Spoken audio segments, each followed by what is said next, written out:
তুমি কি জানো, শুধু কথা বলার ধরন দিয়েই তুমি চাইলে মানুষের কাছে তোমার জন্য একটা ভালো ইমপ্রেশন তৈরি করতে পারো। কিভাবে? প্রথমত, অলওয়েজ চেষ্টা করবা ফ্যাক্ট বেস কথা বলতে।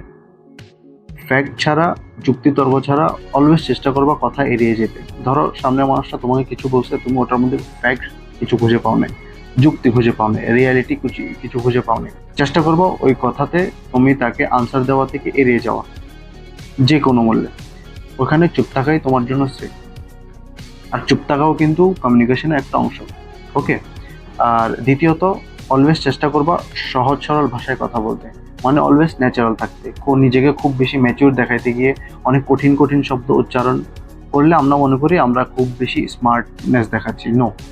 আপনি যখন খুব বেশি ম্যাচিউরিটি দেখাই দিয়ে খুব বেশি কঠিন কঠিন শব্দ উচ্চারণ করবেন, সামনের মানুষটা যদি আপনার সাথে রিলেট করতে না পারে, আপনার কমিউনিকেশন ওখানেই ফল ডাউন করবে। ওকে। সো অলওয়েজ ন্যাচারাল থাকার চেষ্টা করবেন, সহজ সরল ভাষায় কথা বললেই শ্রেয়।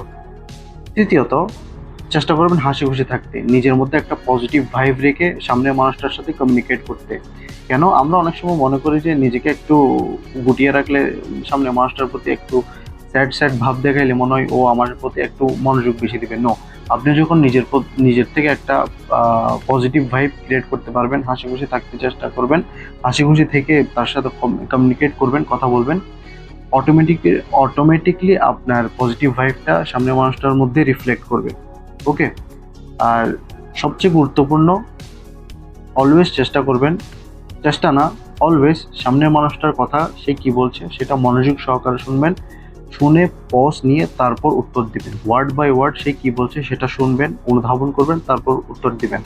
আমরা অলওয়েজ সচরাচর যেটা করি সেটা হচ্ছে যে, সামনের মানুষটা ধরেন 5 লাইনের কথা বলছে, যেটা আমি অনেক আগে করতাম, এখন চেষ্টা করি সেটা এড়িয়ে যেতে। অলওয়েজ আগে সে কি বলছে এটা শোনার চেষ্টা করি আমার ক্ষেত্রে। তো আপনারাও এটা ট্রাই করবেন।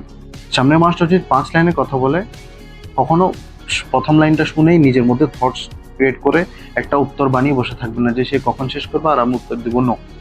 অলওয়েজ সে যদি 5 লাইনের কথা বলে 5 লাইনটা শুনেন, অনুধাবন করেন, সেইটা নিজের মধ্যে অ্যানালাইজ করেন, বুঝেন, তারপর উত্তর দেন। আরেকটা কোটেশন আছে না, যে প্রবাদ আছে যে, যে সবচাইতে ভালো শ্রোতা সেই সবচাইতে ভালো বক্তা। একজন ভালো শ্রোতাই হচ্ছে একজন ভালো বক্তা। ভালোভাবে কোটেশনটা বলতে পারছি কিনা জানি না, আপনারা মিলাই নিয়ে।